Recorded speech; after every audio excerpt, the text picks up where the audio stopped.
Hello दोस्तों, मैं करमवीर सिंह आपके अपने ही चैनल ज्ञान अर्जन कोचिंग में आपका स्वागत करता हूं। तो दोस्तों, आज हम इंग्लिश ग्रामर को इस वीडियो में डिस्कस करने वाले हैं। ठीक है, आज हम इंग्लिश ग्रामर की जो सबसे छोटी यूनिट होती है, इंग्लिश ग्रामर क्या होता है, इन तमाम प्रकार की बातों को इस वीडियो में आपको मैं बताने वाला हूं। तो चलिए वीडियो को शुरू करते हैं। लेकिन वीडियो को शुरू करने से पहले मैं चाहूँगा कि अभी तक आप मेरे चैनल को सब्सक्राइब नहीं किए हैं तो प्लीज़ चैनल को सब्सक्राइब करके बेल आइकन को ज़रूर प्रेस करिएगा, ताकि हमारे प्रत्येक वीडियो का नोटिफिकेशन आप तक पहुँचता रहे। तो चलिए वीडियो को शुरू करते हैं। तो इंग्लिश ग्रामर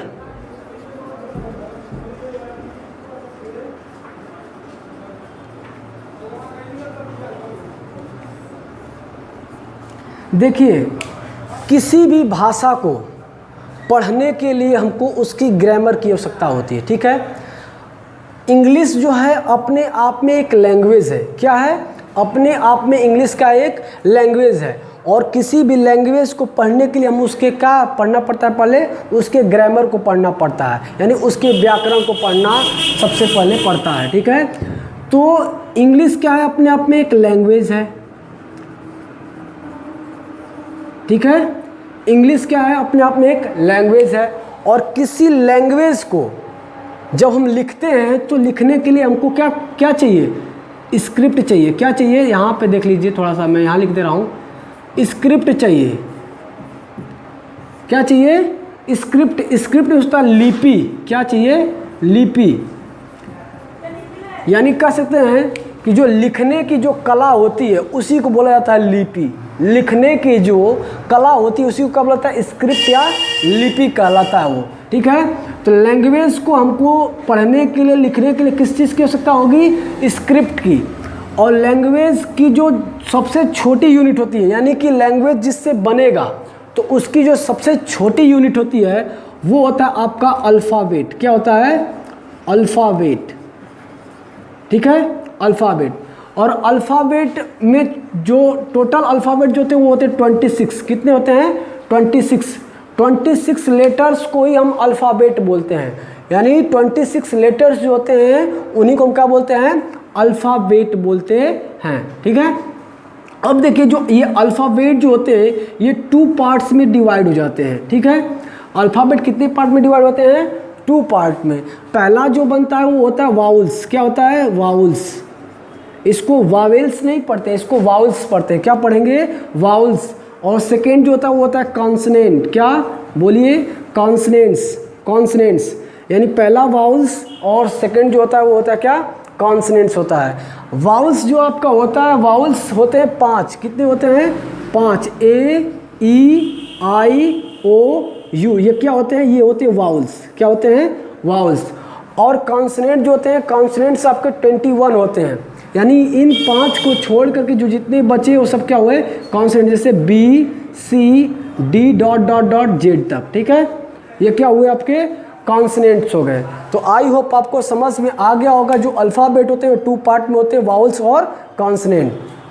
ठीक है, अब देखिए, वाउल्स और कॉन्सनेंट्स को जब हम मिलाते हैं, वाउल्स और कॉन्सनेंट्स को मिलाने के बाद हमारा जो निर्माण होता है वो किसका निर्माण होता है? वो होता है वर्ड का। किस चीज़ का? वर्ड का। बोलिए एक बार आप। वर्ड। वर्ड किस चीज़ का? वर्ड का। अब वर्ड होता क्या है? एक चीज़ और मैं यहाँ पे बताना भूल गया कि देखिए, वाउल्स और कॉन्सनेंट होता क्या है? वाउल्स और कॉन्सनेंट क्या होता है? देखिए, तो वाउल्स जो, ये वाउल्स जो होते हैं, वाउल्स फ्री लेटर होते हैं। क्या होते हैं? Free letters. इनको क्या कहते हैं हम? Free letters. जबकि कॉन्सनेंट को हम बोलते हैं depend on letters. Depends on क्या? वाउल्स। ये जो होते हैं डिपेंड ऑन वाउल्स, यानी कि ये वाउल्स पे क्या होते हैं? निर्भर होते हैं। कौन? कॉन्सनेंट। वाउल्स क्या होता है? फ्री लेटर्स कहलाते हैं। इनको क्या कहा जाता है? Free letter. अब देखिए, इनको हम फ्री लेटर्स क्यों कहते हैं? इन कॉन्सोनेंट को हम डिपेंड ऑन वाउल्स क्यों कहा जाता है? ठीक है, देखिए, अगर हम इसको पढ़ते हैं तो स्वतंत्रता पूर्वक बिल्कुल पढ़ते हैं। जैसे कि ए, क्या पढ़ते हैं आप? ए। ई आई ओ यू, मतलब आप पढ़ रहे हैं, आप मतलब आसानी से पढ़ पा रहे हैं, यानी स्वतंत्रता से, ठीक है। जबकि अगर हम कॉन्सोनेंट को पढ़ना चाहें तो देखिए बी पढ़ रहे हैं, बी, तो बी में क्या हाइड है, ई है ना। फिर देखिए सी, तो सी में क्या हाइड है, ई। डी में क्या हाइड है, ई, डी, ई आ रहा है, देखिए डी के बाद एफ, ई तो इसमें आ गया तो एफ होगा, एफ, एफ ए आ रहा है, जी, जी में क्या आ रहा है, ई आ रहा है कि नहीं आ रहा है। अब जेड ही को देख लें तो जेड ए आ रहा है कि नहीं आ रहा है ना। तो इसीलिए ये जो डिपेंड ऑन वावल्स पे होते हैं, यानी कि वावल्स की मदद से ही क्या बनता है, कॉन्सोनेंट बनता है। आई होप आपके सारे डाउट खत्म हो गए, यानी कि आपको अच्छे से समझ आ गया होगा, ठीक है। इसके बाद हम बात कर रहे थे किस चीज़ का, वर्ड का। क्या इसको क्या पढ़ेंगे, वर्ड, क्या बोलेंगे आप, वर्ड। इसमें आर को साइलेंट करा जाता है, ठीक है।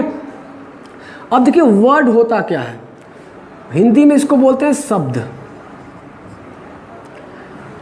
थोड़ा सा हम इसको मिटा लेते हैं, नोट करना चाहें तो नोट कर सकते हैं।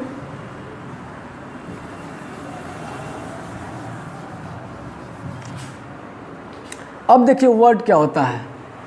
वर्ड वो उसे कहते हैं जहाँ पे अक्षरों का समूह होता है, अक्षरों का समूह जिसका कोई एक अर्थ या कोई एक मीनिंग निकलता हो, वही क्या कहलाता है, वर्ड कहलाता है। अगर हम डिफिनीशन लिखना चाहें तो लिख सकते हैं, a group of letters, a group of letters, letters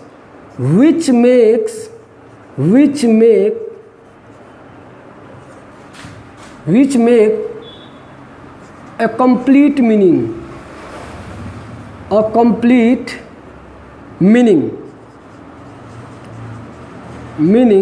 is called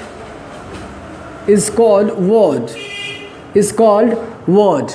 A group of letters which make a complete meaning is called word. Word क्या होता है, यानी अक्षरों का वह समूह जिसका कोई अर्थ होता हो, जिसका कोई क्या हो, अर्थ होता हो, वही शब्द कहलाता है, ठीक है। जैसे में फॉर एग्जाम्पल अगर हम देखना चाहें तो देखिए, जैसे मैं लिखूँ राम, तो राम क्या है, किसी न किसी व्यक्ति का नाम है, एक अपने आप में क्या एक वर्ड है, ठीक है। ये क्या अपने आप में एक वर्ड है, ठीक है।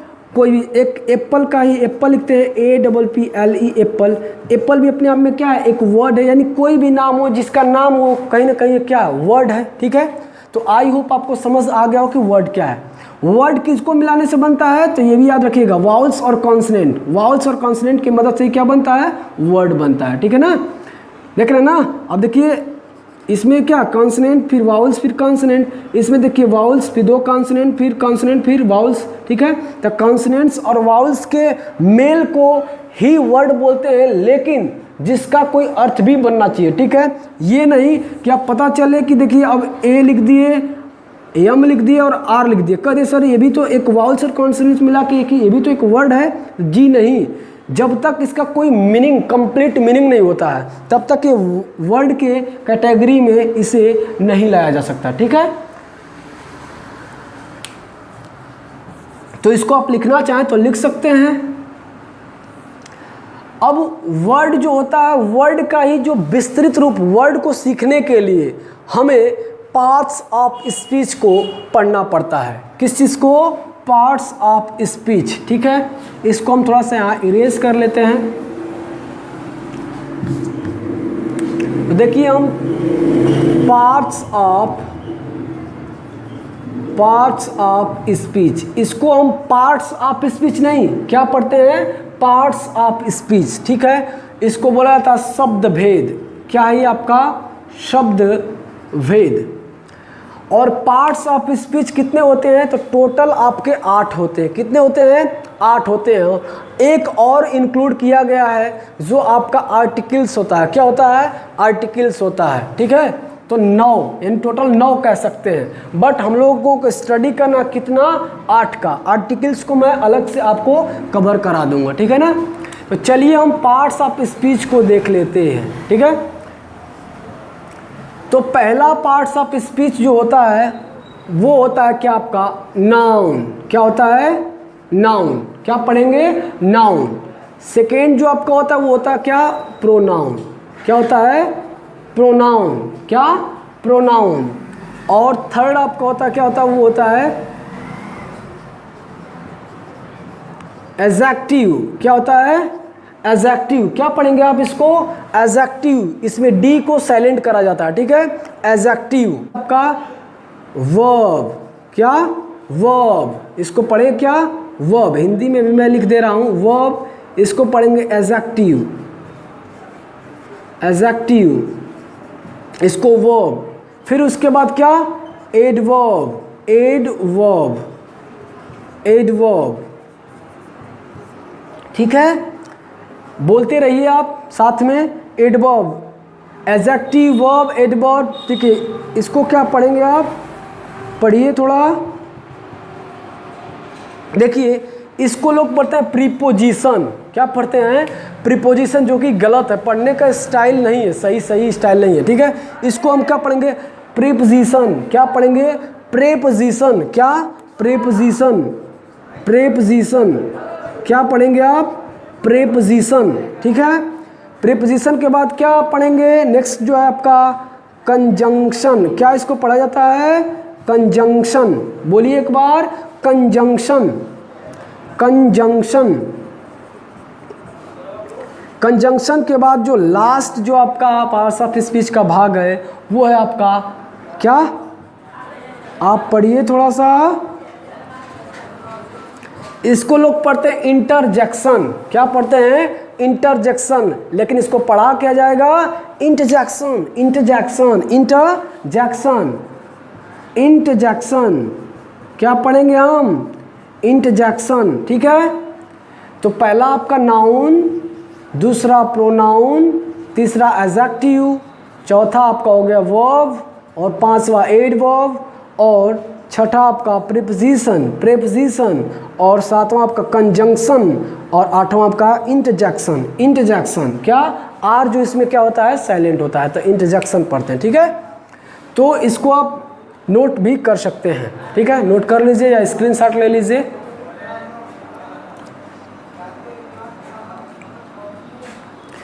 तो आई होप आप इसको नोट कर लिए होंगे। चलिए हम थोड़ा सा इसको हम इरेज कर लेते हैं और इसको समझते हैं कि नाउन क्या होता है, ठीक है। शॉर्ट तरीका से हम इसको समझने का प्रयास करते हैं, फिर उसके बाद मैं इसको एक एक करके अच्छे से आपको एक्सप्लेन करके समझाता जाऊंगा, ठीक है।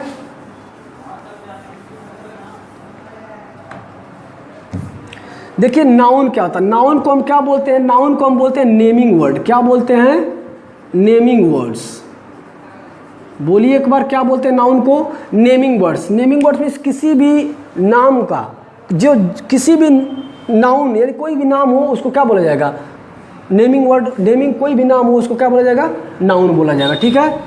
प्रोनाउन को क्या बोला जाता है, प्रोनाउन मीन्स क्या होता है, प्रोनाउन का मतलब होता है कि देखिए किसी नाउन के स्थान पर जो शब्द क्या होते हैं, लगते हैं, उन्हीं को प्रोनाउन बोला जाता है। यानी कि प्लेस ऑफ क्या, नाउन, यानी कि कह सकते हैं कि replace of noun, replace of noun. यानी नाउन को हटा करके, रिप्लेस ऑफ नाउन का मतलब नाउन को हटा करके जो शब्द लगते हैं उनको बोला जाता क्या, प्रोनाउन बोला जाता है, ठीक है। तो रिप्लेस ऑफ नाउन, ठीक है। इसको हम क्या समझ सकते हैं, एडजेक्टिव। एडजेक्टिव क्या करता है आपका, एडजेक्टिव क्या करता है, qualifies, qualifies, qualifies of noun, noun and pronoun, noun and pronoun. यानी क्वालिफाइज में उसका विशेषता बताता है, किसका, नाउन और प्रोनाउन की जो विशेषता बताता है उसको क्या बोला जाता है, एडजेक्टिव बोला जाता है, ठीक है। वर्ब को समझते हैं, वर्ब को हम बोलते हैं एक्शन वर्ड। क्या बोलते हैं, एक्शन वर्ड। बोलिए आप, action word, action words, action word होता है। एडवर्ब क्या होता है, एडवर्ब में क्या होता है, यानी qualifies of verb, qualifies of verb, यानी कि जो क्रिया की विशेषता बताता हो उसको क्या बोलेंगे, एडवर्ब बोलते हैं। क्या बोलते हैं, एडवर्ब बोलते हैं। प्रीपोजिशन को क्या बोलते हैं, रिलेटिव वर्ड। क्या बोलते हैं इसको, relative word, relative words, relative words, ठीक है। कंजंक्शन क्या करता है, कंजंक्शन को हम बोल सकते हैं ज्वाइनिंग वर्ड्स या कनेक्टिंग वर्ड्स, ठीक है, ज्वाइनिंग वर्ड्स और कनेक्टिंग वर्ड भी बोल सकते हैं। क्या बोल सकते हैं? कनेक्टिंग वर्ड्स भी। उसके बाद हमारा जो आप इंटरजेक्शन हो गया, इंटरजेक्शन में क्या होता है, जैसे मान लीजिए कोई सडन फीलिंग आपको होती है, जैसे मान लो कि मैं यहीं पे टीचिंग पढ़ा रहा हूँ आपको, बाई चांस कोई चीज़ यहाँ से गिर गया तो हम क्या बोलेंगे? बोलेंगे ना ओह, बोलेंगे ना। तो ऐसा जो सडन फीलिंग एक्सप्रेसिंग वर्ड इसको बोला जाता है। क्या बोला जाएगा? यानी जो सडन फीलिंग एक्सप्रेसिंग वर्ड, ठीक है, ये किस में आता है? तो इंटरजेक्शन में आता है। क्या आता है? इंटरजेक्शन में, ठीक है। तो ये था आपका पार्ट्स ऑफ स्पीच, और पार्ट्स ऑफ स्पीच जो छोटे छोटे डिफिनेशन के तौर पे मैंने आपको समझाया और बताया। इसको हम विस्तृत तरीके से, अच्छे तरीके से नेक्स्ट वीडियो में, प्रत्येक का नेक्स्ट वीडियो अलग अलग वीडियो बना के आप लोगों के समक्ष लाऊंगा, ठीक है। तो आई होप आपको वीडियो अच्छा लगा होगा तो वीडियो को आप लाइक कर दीजिएगा, और चैनल पे नए हैं तो चैनल को सब्सक्राइब करके बेल आइकन को जरूर प्रेस करिएगा। तो मिलते हैं नेक्स्ट वीडियो में, तब तक के लिए bye bye, take care, all the best, जय हिंद, जय भारत।